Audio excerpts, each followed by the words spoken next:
Hello, I'm your host, Leonard Duncan. Welcome to a new episode of ATV-TALK and Motorsports Podcast. Please join us every Tuesday at 5 p.m. Pacific Standard Time. We bring you interviews with industry professionals, live events, live news about the motorsports industry in every episode. Enjoy the show. Whether we are out riding with our friends and family or racing in extreme environments, we all need good tires. That's why I recommend GBC Power Sports Tires, a division of Greenball Corp. Their products, which include XC Master, Mini Master, and Groundbuster 3, are what leading professionals in the ATV-UTV industry are using. You can get your tires at greenballtires.com or find them on Instagram as GBC Tires for further inquiries. Are you looking for the best suspension technology for your sport ATV? Look no further than Elka Suspension, the industry leader in sport ATV suspension technology. With championship wins in prestigious events such as the Dakar Rally, SCORE, Best in the Desert, ATV MX, Cross Country, and Works, Elka Suspension has established itself as the go-to choice for athletes and enthusiasts alike. But they don't just stop at ATVs. They're constantly expanding into new markets, including UTVs, trucks, SUVs, pit bikes, snowmobiles, and more. Their commitment to innovation and quality means they're always looking to improve and adapt so you can enjoy a smooth ride wherever you go. Want to learn more about what Elka Suspension can do for you? Visit their website at elkasuspension.com or give them a call at 450-655-4855. They will always be happy to answer your questions and help you find the perfect suspension solution for your needs. Welcome to DBR Racing Products, the leader in 3D modeling and innovations. Since 2015, they have been revolutionizing the industry, starting with their groundbreaking YFZ 450R battery boxes. But they didn't stop there. They have continued to push the boundaries, constantly improving their design with each new version. In 2018, they introduced the game-changing Vortex EXO cage, specifically designed to securely hold the Vortex ECU in a safe and sturdy location. This breakthrough innovation ensures your ECU stays protected even in the toughest racing conditions. At DBR, they understand that every detail matters. That's why they also offer an array of essential products to enhance your racing experience.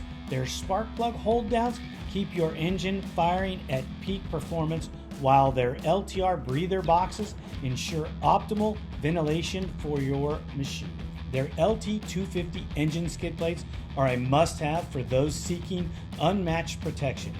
Engineered to shield your engine from impacts and rough terrain, they provide the ultimate defense for your ATV. But that's not all. They've developed ProPeg mounts that allow you to use TRX 450R Nerf bars, giving you greater control and maneuverability on the track. To explore their full range of innovative products and learn more about DBR Racing, visit their website at www.dbratv.com. You can also reach them directly at 507-828-1233. Their knowledgeable team is ready to assist you with any questions or inquiries. DBR Racing Products, where innovation meets performance. Unleash the power within you. Traci Pickens, thank you so much for coming to ATV Talk. I really appreciate it. I know you're having some weather there, but thank you so much for your time. Oh, you're so welcome. We just got notice the power should be back on at 1:30. But we're all good. We got the generators running. That's so great. This has been a long overdue for me to reach out and get a hold of you. I didn't know how to do it, didn't know how to reach you. And obviously you're wearing the GBC shirt. So am I. Corey Ellis goes, oh yeah, no problem. Sent me your phone number and here we are.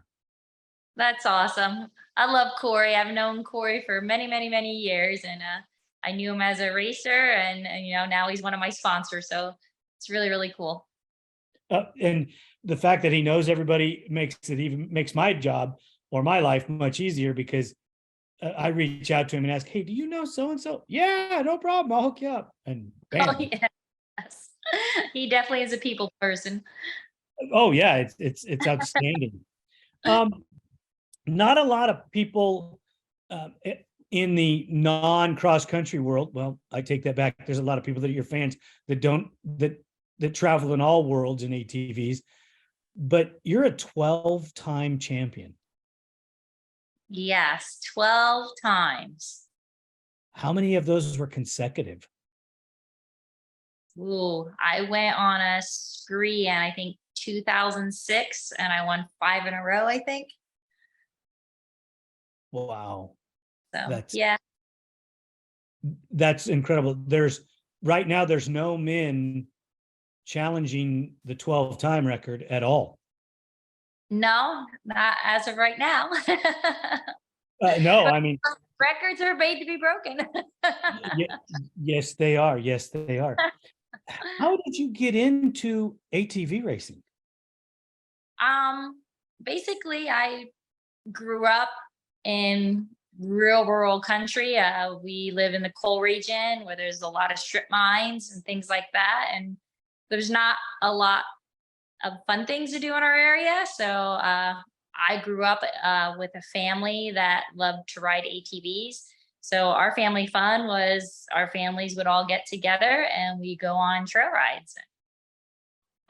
That's what we did. We go to the strip-ins, take lunches, go swimming in the strip-in holes, and just ride and have fun. And then I also come from a racing family. My dad and his 3 brothers started the Line Mountain Four Wheelers racing series, which is still going on today. I think they started it in 1972.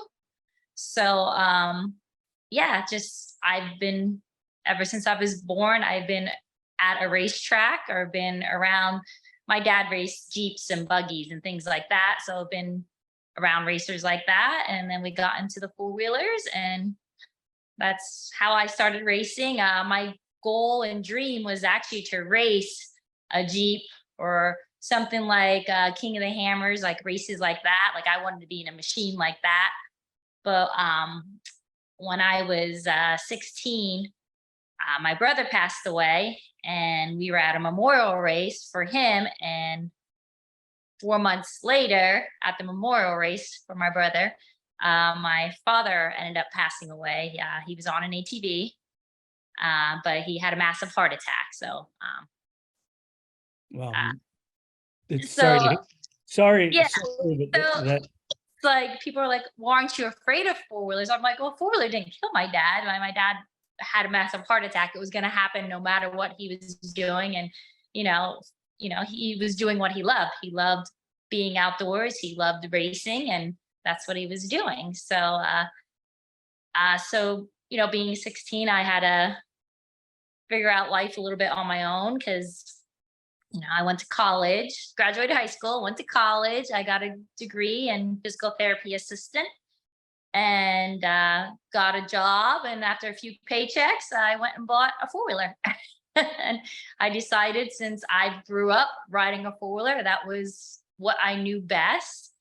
And I sort of figured it out. I figured out, I started doing local races, District 6, and you know learned how to work on things, how to fix things. And luckily, I've always been surrounded by great, fantastic people who are always willing to help me. And uh, I get a lot of compliments from people because they say, you won 12 championships and you didn't have a dad for any of those championships. So it's something that I did not necessarily on my own, but I had a lot of people supporting me and a lot of people who, stepped into my life and acted like a father figure to help me win those championships. that's an incredible story right there. How how did you find the GNCC series? So I was racing local races, District 6, and I met a friend of mine, Mike Lucas, and he was racing the GNCCs, and he raced with me at the local series and, was watching my program and stuff. And he said, I really think you should try it. And I'm like, do you think? He's like, yeah. He said, I think you'd really like it. And I'm like, all right. So I think there was a race at High Point, Mount Morris. That was like the closest GNCC to us. And he's like, you can ride out with me and my family. And so I rode out with them, and I did my first race in 1998. I was basically on a stock machine and I completed the race. I was so exhausted when I got off that four-wheeler after racing 2 hours, just laid on the ground. I was so exhausted. Like, I'm never going to do this again. But like, I fell in love with it. And the following season, 1999, I ran my full first GNCC season. And now I have 20 seasons under my belt. You have how many? 20 full seasons. Wow. Yeah. That's pretty awesome. Yeah, it's found a love, I found when I found GNCC racing and racing alone, I get helped me, it's in different aspects of your life, but racing has helped me cope with the loss of my brother and the loss of my father. And, I put all my energy and all my sadness into racing, and, I ended up having really great results and met so many fantastic people along the way. That's the one common story that when you talk to ATV racers, whether they're, in the C class or in the pro class, the people that you meet at an ATV race stay with you for the rest of your life. They sure do. They sure do. And, they're just always there for you. Even when they don't think you're there for you, they show up when you need them, even though they don't know you need them. It's amazing. It's an amazing atmosphere. GNCC family they're fantastic. I haven't got involved in the GNCC as deep as I probably would like to have. My brother was really good friends with Bob Sloan, and I got to be good friends with Bob, and more in the idolizing him figure than friendship wise. But we kind of drifted away after Bob passed. Oh, yeah. And we probably shouldn't have, but we did. And we're on the West Coast, everything was happening on the East Coast, and we didn't it just never worked out to delve deep into the series as much as we probably should have. But we have a little bit of roots there, not as deep as 20 years like you, but some of the family, and I know a lot of the riders and a lot of the people. My problem is I didn't know. I've known of you for years, but I didn't know the extent to your career and some of your story. You raced 20 years. How long did it take before the WXC, which is considered more of a pro level class, how long did it take for that to come to fruition? So when I first started racing, there was only one women's class. Each had one women's class, and all us women were put together, and we raced a few years like that. And then the GNCC racing was just getting so big that they decided to do this AM and PM race. And that's basically when it all came about, because they moved us to it used to be the 10 a.m. race. Now it's the 11 a.m. race.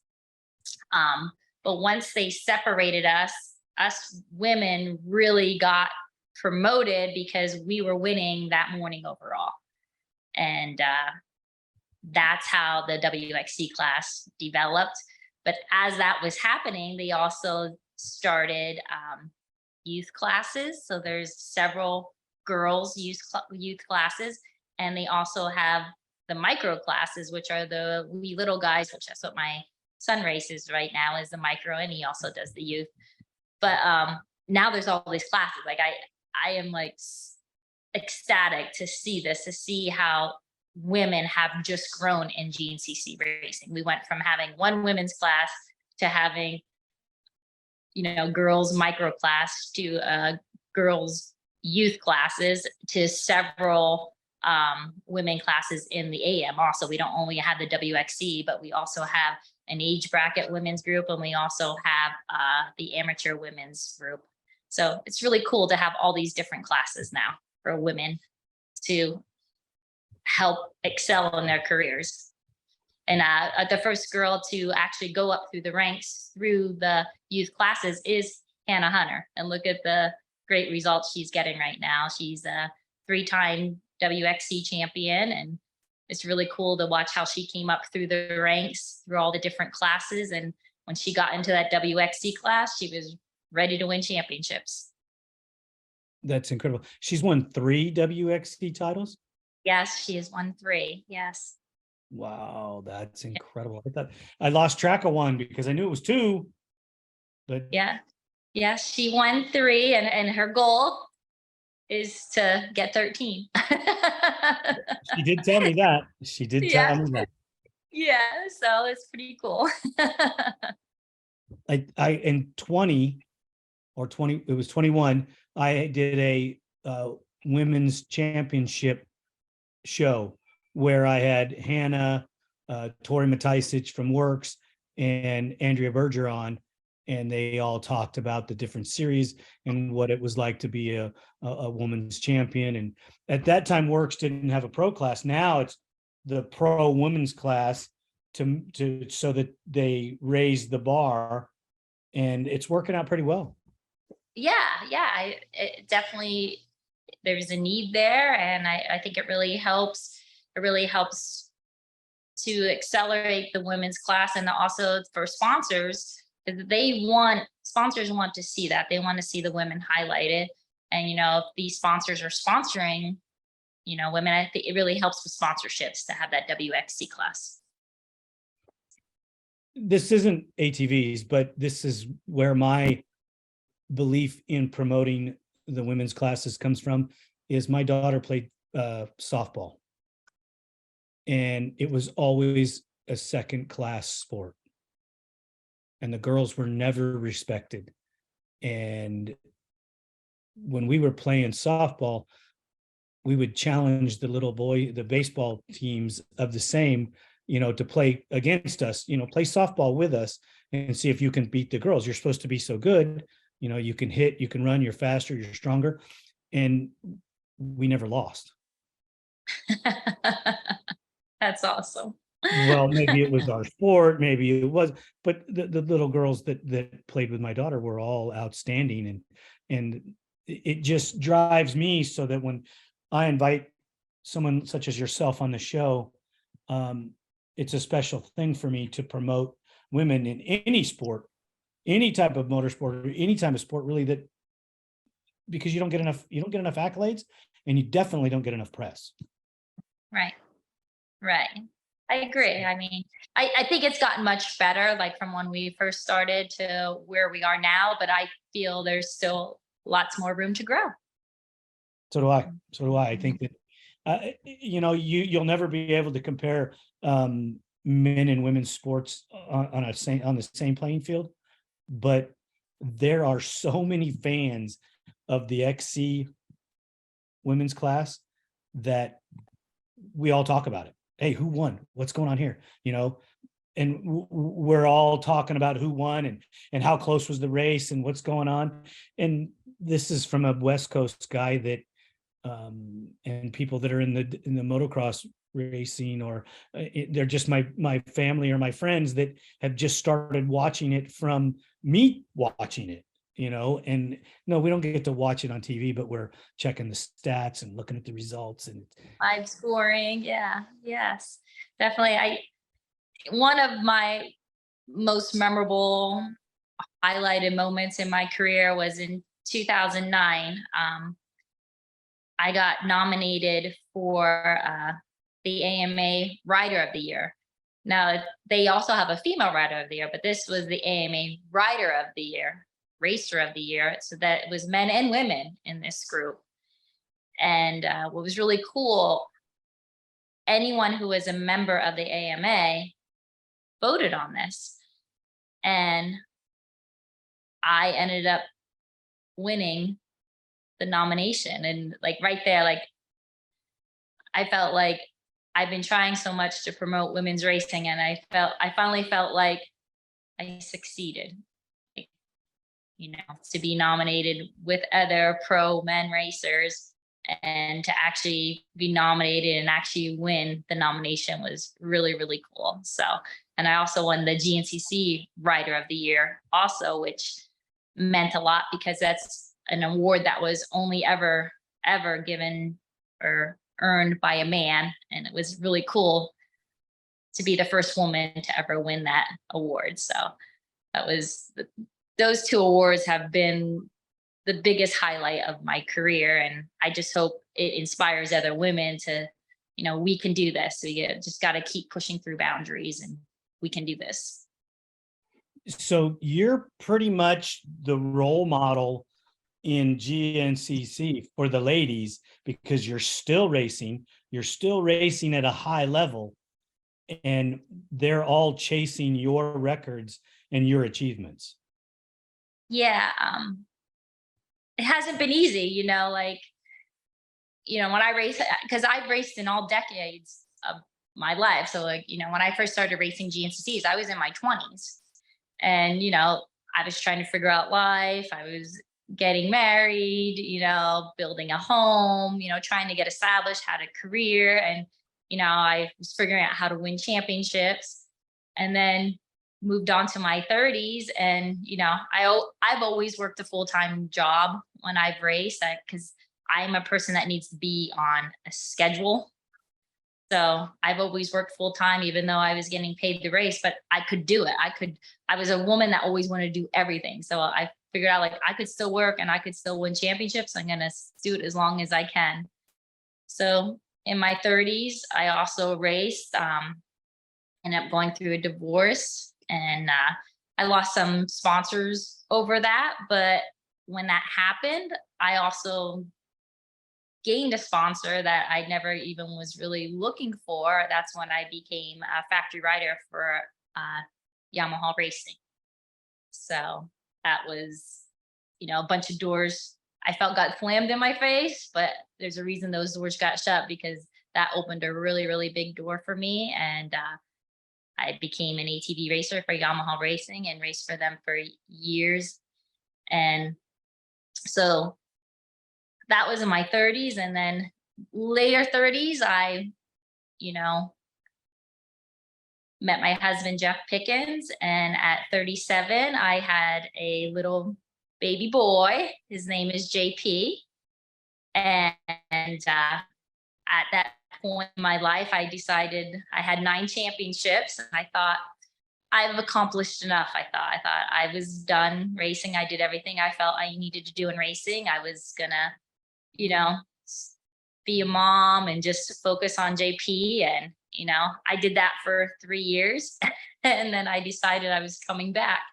And so when I came back, I was in my 40s, just had a baby 3 years later. And I ended up winning 3 more championships right in a row. So I just hope through the years of racing, you know, life's hard in your 20s because you're figuring out life, you know, you want to go to college, you also want to party, but you also got to keep your priorities in line. And, you know, I won championships in my 20s, I won championships in my 30s, and I won championships in my 40s, and I won championships after child. So I just hope that just keeps inspiring women when life ain't easy. Life's hard. Life's hard to juggle everything, juggle a family, a home, a career, racing. You know, it's hard to juggle everything, but you can do it.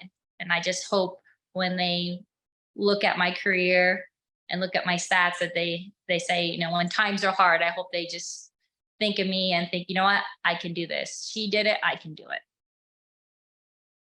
When you talk about being a mom and a wife and a racer,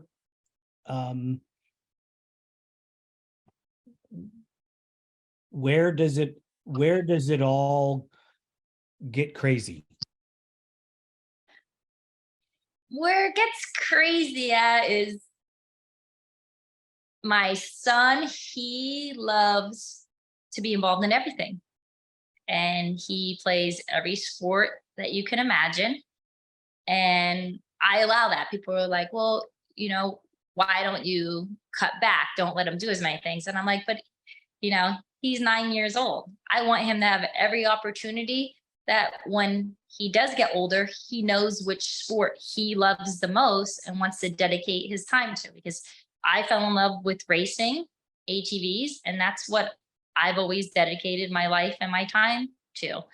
And so I give him all the opportunities I can. So, during the week, I'm a mom, cleaning my house, keeping, being a wife, cooking meals. And every evening we're running to either soccer practice, baseball practice, basketball practice, football practice.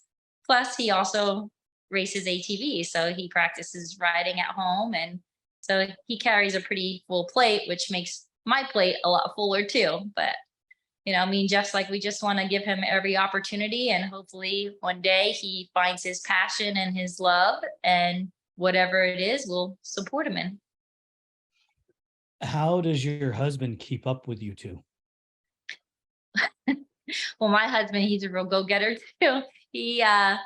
So when we got married, he was working for another environmental company, which was out on the west. He was in the Pittsburgh area. I live in the Shamokin, more Philadelphia area. So we were on separate sides of Pennsylvania.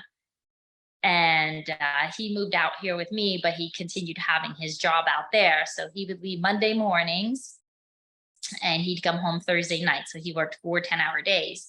So he was gone during the week, and I had an infant at home, and we did it for like a year and a half. And, as JP was growing, Jeff was getting, he felt like he was missing out on a lot of JP growing up. And it was a lot harder on me being home with an infant. Granted, I have a wonderful support family. My family all lives around me, and my mom is wonderful. I couldn't live without her.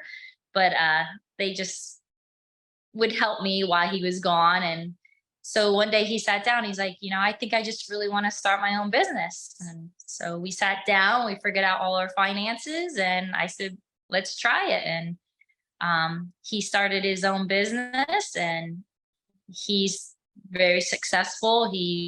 Jeff is a go-getter, a hard worker. And so we, JP, have a hard time keeping up with him too, because he works full time, runs his business. He does all of JP's four-wheelers. He does up my four-wheelers. Plus at that time, Jeff was racing also. Now this year, Jeff has taken the year off because we are doing some projects here at the house that are pretty big, and he likes to be involved in we're putting an in-ground pool and stuff in, and he loves to be involved with all that handiwork. And so he took this season off from racing, but he still continues to help me and JP, and he'll probably be back racing next year. So that's pretty incredible stuff. So let's talk training. You're obviously a seasoned veteran. mm-hmm. What do you do to train for those 2-hour races? My training is a little different than other people. I've always been raised by my parents that you have to be working. So my training is if I have to go out, and I guess I'm always moving, put it that way, but I'm accomplishing something. So for me, just to go run down the road for exercise, I have to have a purpose, So if I'm going to go for a run, I'm going to run down the road, but I'm going to go visit someone, or I'm going to stop at somebody's house and help them and then come back. So I always had a purpose with training, Do I lift weights? Yes, but I don't have a set training. My training always evolved around work. So, I take the ashes out, I use the wheelbarrow, I'm always doing gardening, yard work. So as long as I'm working and have a purpose, I always felt like it always kept me in good enough shape for racing. I would ride every day. As of right now, I can't do that as much because of a JP, because of his massive schedule. But back in the day, I would ride every day. I felt the best training was riding. I didn't really feel if I tried doing the gym workouts and things like that, and they just didn't work for me. But when I would ride my four-wheeler, like it's just doing muscle memory. I just always felt riding was the best training. There's a lot of people that are of that school of thought, and it works. The more familiar you are with the machine and what it's going to do, the better you are. Yeah. Yeah. So, I mean, there's nothing wrong with, there's no wrong way or there's no right way. The wrong way or right way to train is whatever works for you. And it worked for me for 12 times. So I'll take it. So let's go to the hard portion of the conversation. You're in your 40s and you still have fight in I'm you. out of my 40s. I'm not gonna go there. I didn't hear that. We're just gonna move a different direction. But you still have a lot of fight in you. I do. Do you see your racing career continuing? My fights for championships, I think, are over, which is perfectly fine. That all good things come to an end. But I still feel I'm 47 right now. I feel at my age, like I feel like I still can get a win. It's been a challenge for me, but I'm figuring it out. And in my heart, I feel I still have a win in me. So that has been my goal, is that I'm trying to get this one win in at the age 47. So I'm hoping I can do it this year. Well, there's a pretty tough field out there racing with you. They are. This women's class is such a wonderful class. All the girls in this class have such their own unique personality. Like Hannah, she's just so happy and go lucky, and then you have Kate. Kate, she's really strong willed. She's really focused on her training and her program. And then you have Jessica. Jessica, she's just a hard worker. Like Jessica actually reminds me of myself. Like when I see Jessica and her work ethic, I see a lot of me in her. So it's pretty cool to have these cool relationships with these girls. And then we have Chloe, who's the rookie this year, and Chloe Harper. She's on fire. I mean, if she gets up front, she rolls, and she has some learning to do. But I mean, she knocked off a win this year, so that's really, really impressive for a rookie. So I'm just really honored that I get to race with these girls, because I've watched them all come up through the ranks as young racers, and to see them have success. And that's what we want. We want this women's class, this WXC class, to just keep having success and to keep pushing each other, to keep that level of intensity up there, because that's what the fans want. That's what people want to see. They want to see different winners. They want to see the determination. They want to see the battles right to the checkered flag. So those girls are all doing a phenomenal job. If you look at XC1, and over the years, it's been, Walker Fowler and Barry Hawk and Bill Balance, and, I don't want to leave anybody out. And these championships that have went on for years and years, and you have Bryson Neal working on his second title, but you also have had 4 different winners in that class this year, which if you go back, I can't remember in any portion of the history that I'm calculating that you've had 4 different winners. I don't think so either. As I think back, I think you're correct on that. Yeah. It's amazing how the level of the sport, I mean, everybody just keeps getting faster and faster, and everyone's training harder and harder. And then, they all want that title. It's great that hunger's there. My point being was, if you look at the WXC, you have 3 different winners, and you have 5 ladies that are constantly in that little group that can pop out on top at any given second. You, of course, being one of those ladies. So you look at the fan base watching these races and how exciting they can be because they never know who's going to win. Yeah, it is. Our fans are fantastic. They're out in the woods cheering us on, and it, it is. It's neat because even the last race, I was running fourth, and I broke a tie rod going into the last lap.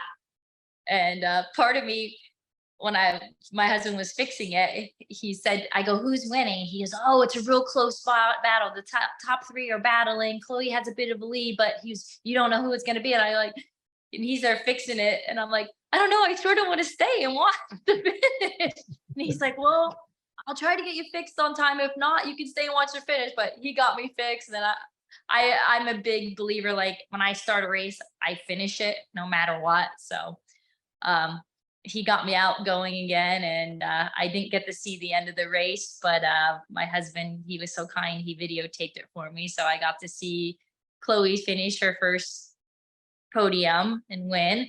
And Jessica and Hannah, we thought that was going to be a closer battle at the end, but Jessica came in second and Hannah was in third. So even though I didn't get the witness that, I was so torn, but I'm like, no, I have to finish a race, because that's one of my things through my entire career. You finish no matter what, no matter how hard it may be. Even if you don't want to go back out, you always finish what you started. So I went out and finished that last lap, but I got to see all the ladies after the race anyhow then.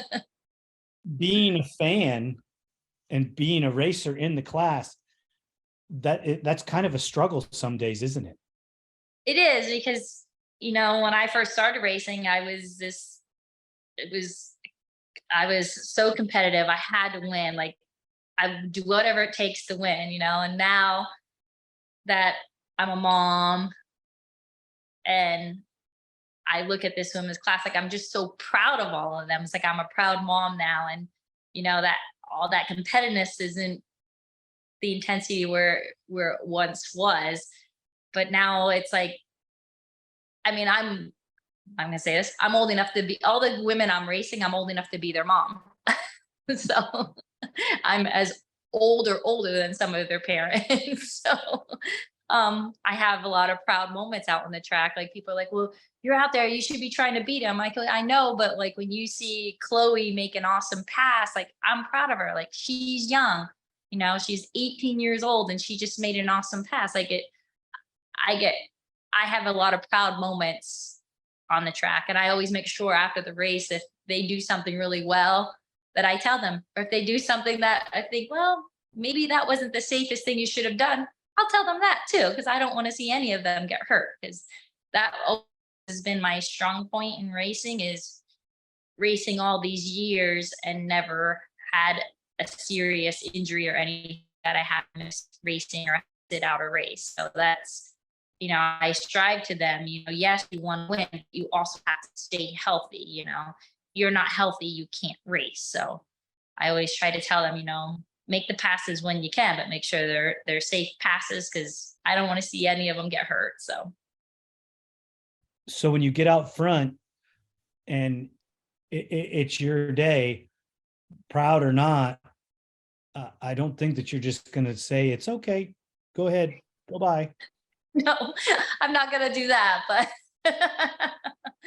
but yeah, it's different. It's different. People say, well, what's different racing as a mom? I go, well,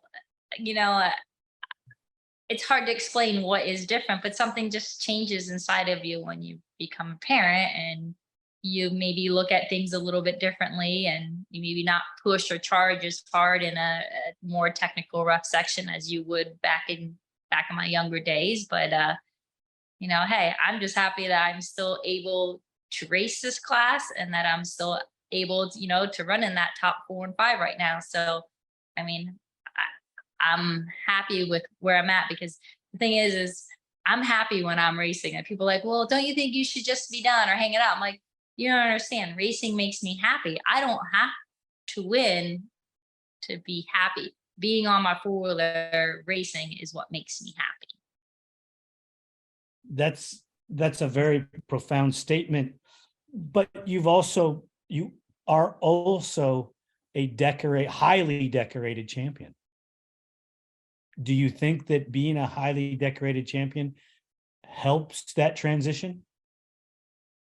Yes, I have a huge support system, not only in my home with my mom and with my husband and my son, but also at the track.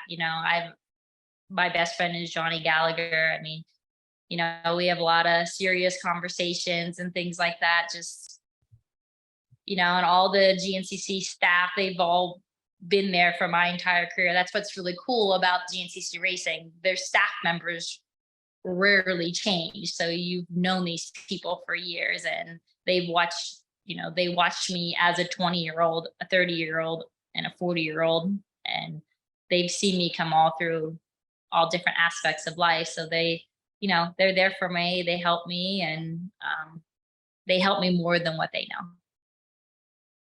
I think that's outstanding. That series is still growing, and it's the number one series in the United States for ATVs. Yes. And that's why, because of their employees, the family. It's just, there's a lot of love at GNCC racing. Do the motorcycle people and the ATV people interact much? Yes, I think in my earlier years, it was a little bit different, but I feel now that there's more of friendships, interactions between the ATVs and the motorcycles, especially the ATV women and the motorcycle women, the WXC classes. We've all grown to actually pay attention to each other. So, I started paying attention more to the motorcycle racing, and the motorcycle girls started paying attention more to the ATV racing. And, with that, it built friendships among all of us, and she does Women of Moto, and she is just highlighting the women's WXC classes. Actually, she does all the women's. So any class that has a women in it, she does all the Instagram accounts for that, all the videos, reports for motorcycles and ATV. So, and I think that has really helped us motorcycles and ATV women's really cross over and get to learn each other, not only as racers, but actually personally. Can you repeat what that is? Because it did one of those little burp right in the middle of it. Yeah. It's called Women of Moto on Instagram. If you follow that account, they just highlight all the women racers of GNCC. It doesn't matter. It's a WXC, it's the youth, it's the micro, and they do ATVs and motorcycles. Hi, JP. You want to say hi? We have a little guest. Want to say hi? How are you? Good. Millions of people watch your mom all around the world. What do you think about that?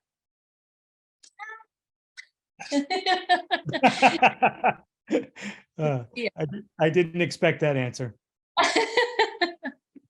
To him, I'm just mom. Right. He sees you every day. Yeah, I'm the one who hollers. I'm the one who says, eat your supper, pick up your clothing. I'm mom. I'm a mom. Right.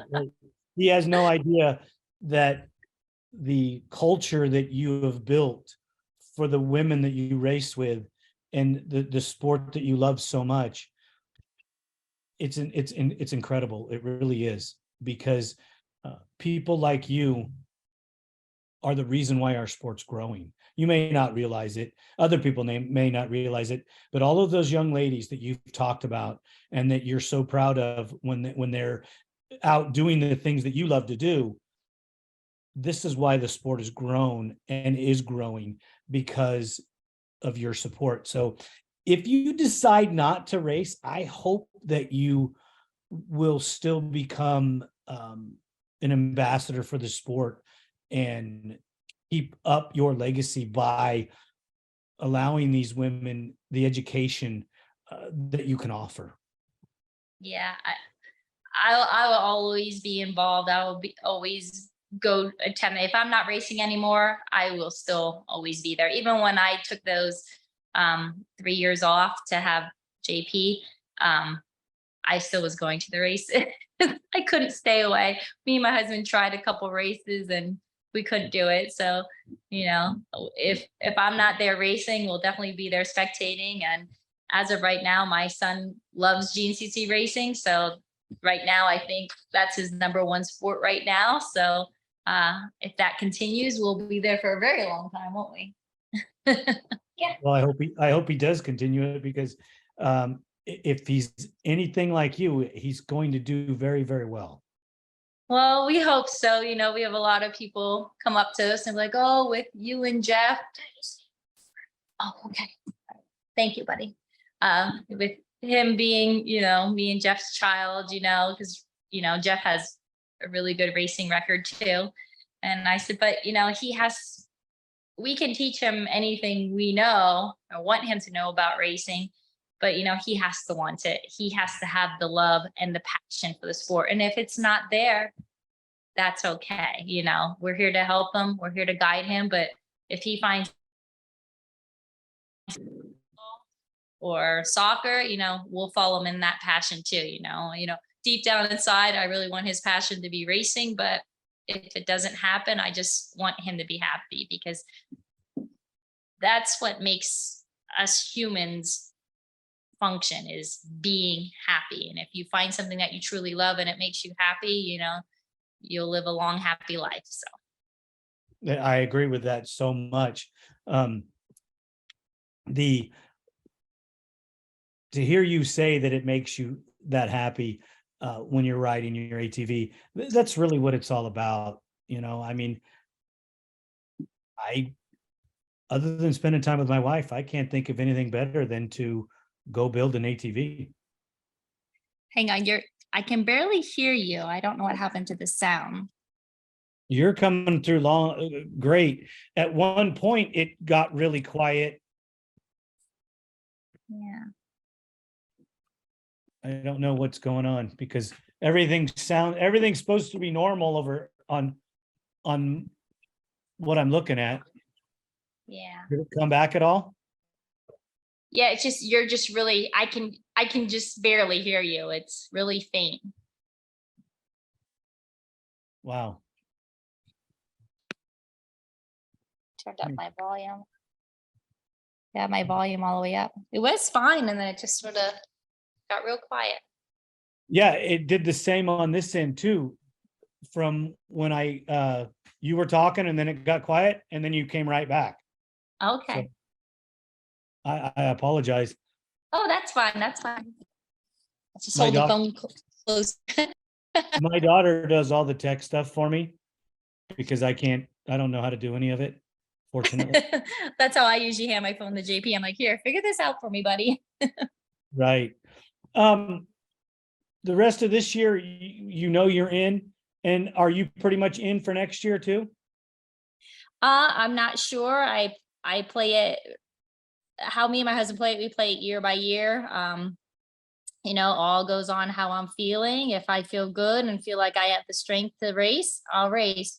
If not, I'll be there spectating and cheering on and helping all that I can. The one question I've been nagging with the whole time, you live in Pennsylvania and the weather is frozen most of the winter time. How does that affect you going to the first couple rounds? Can you repeat that again? Did you ask about training here in PA? No, I was asking about the weather when when it's frozen in Pennsylvania in the wintertime. Oh yeah. Well, I love winter. I love riding in the snow. So we always just rode. If we had to go plow a track in, we'd ride. I grew up, my dad built this huge pond where we would do ice racing with four-wheelers. So we'd have studs in our tires and we'd be out there racing on the ice. And it never stopped us from riding. We always rode all year round. Actually, to now it's easier riding because now we have all these cool heated vests and things like that to keep you warm. And so I living here in PA really the winters don't really affect training wise. Lately, the past couple years, we haven't been getting a lot of snow. So it's just been cold, but we haven't been getting the snowy weather. So, riding actually has been really good in Pennsylvania.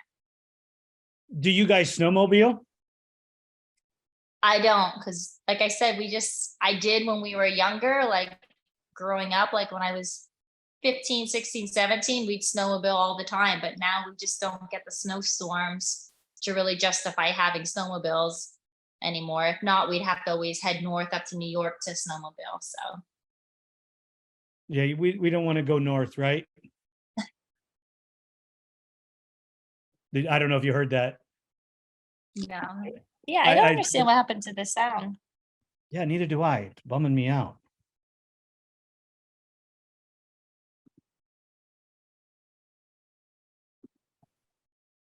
Can you hear me now?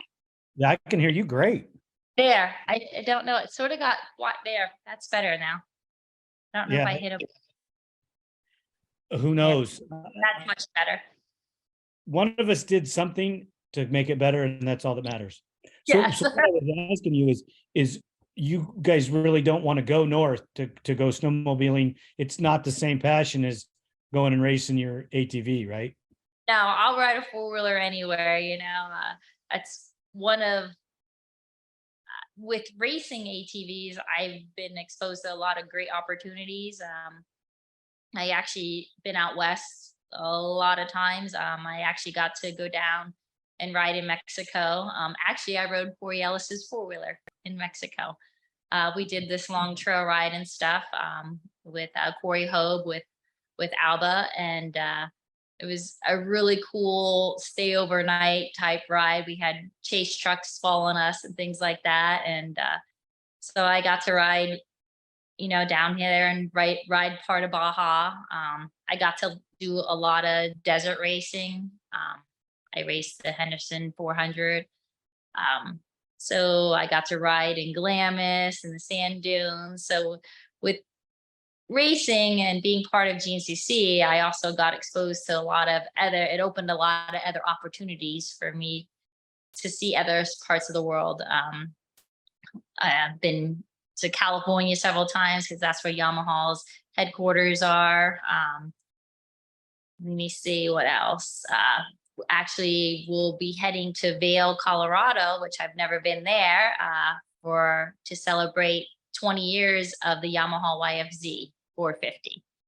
So in the end of July here, they're having a celebration. So I'll be heading there for that. So it's, racing GNCCs.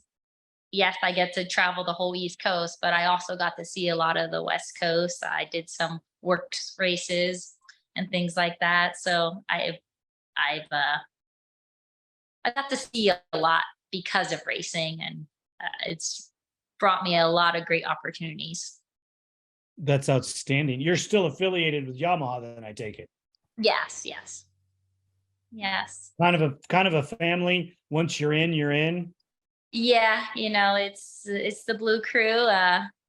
They've always been so good to me, and like I said, I was having some hard times, and that's when they sort of picked me up as a rider. And I would never be able to get to repay them for that. Like they've done so much for me. They've done so much for my career, and they're a great company to be part of, and I'll bleed glue forever.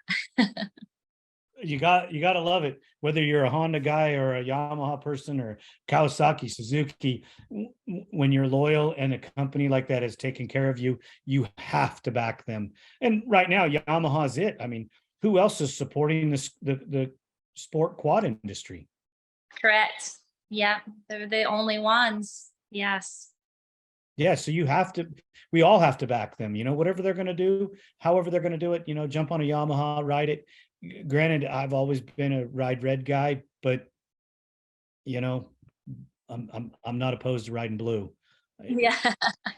Well, they're a great company. They really value family, and that's always been my big thing is family. So they really value family, and it's just something I always wanted to be a part of, and I'm so happy to be part with them.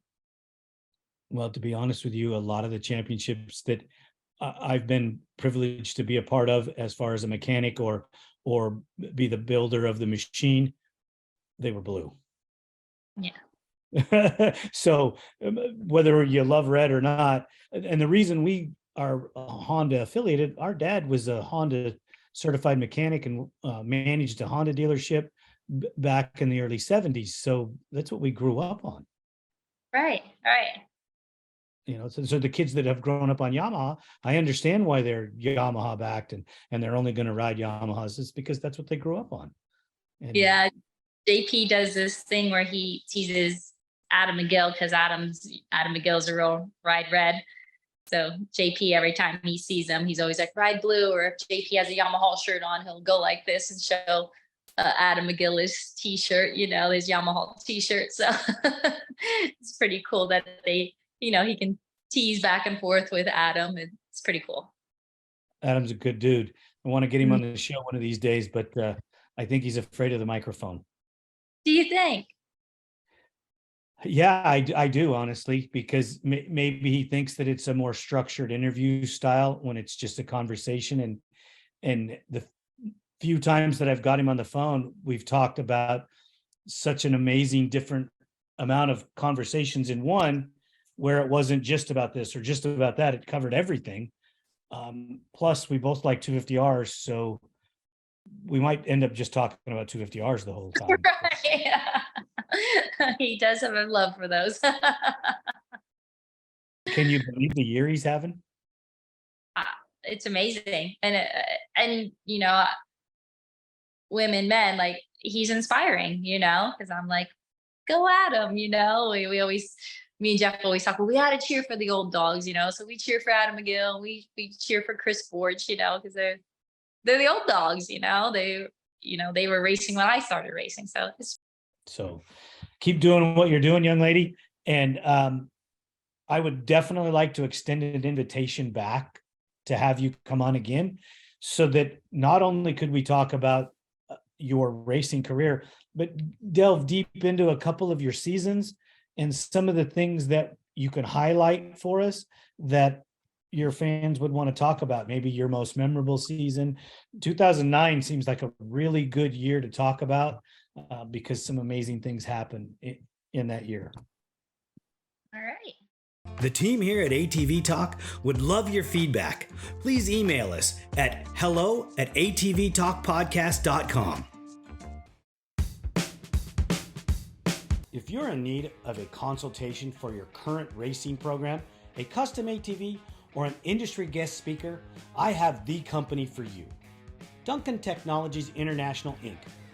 offers host, MC, and guest speaking services at events. Builds custom ATVs for recreational riding or racing around the world. And they offer consulting services for professional teams or individual racers. Send inquiries to duncantechinternational@gmail.com or call 619-716-1532 for more information. Thank you for listening. We hope you enjoyed this episode. If you did, don't forget to share us with your family and friends. The podcast is available on all streaming platforms, and you can find us on social media as ATV-TALK Podcast. We're on Instagram, Facebook, TikTok, YouTube, Rumble, and Twitter.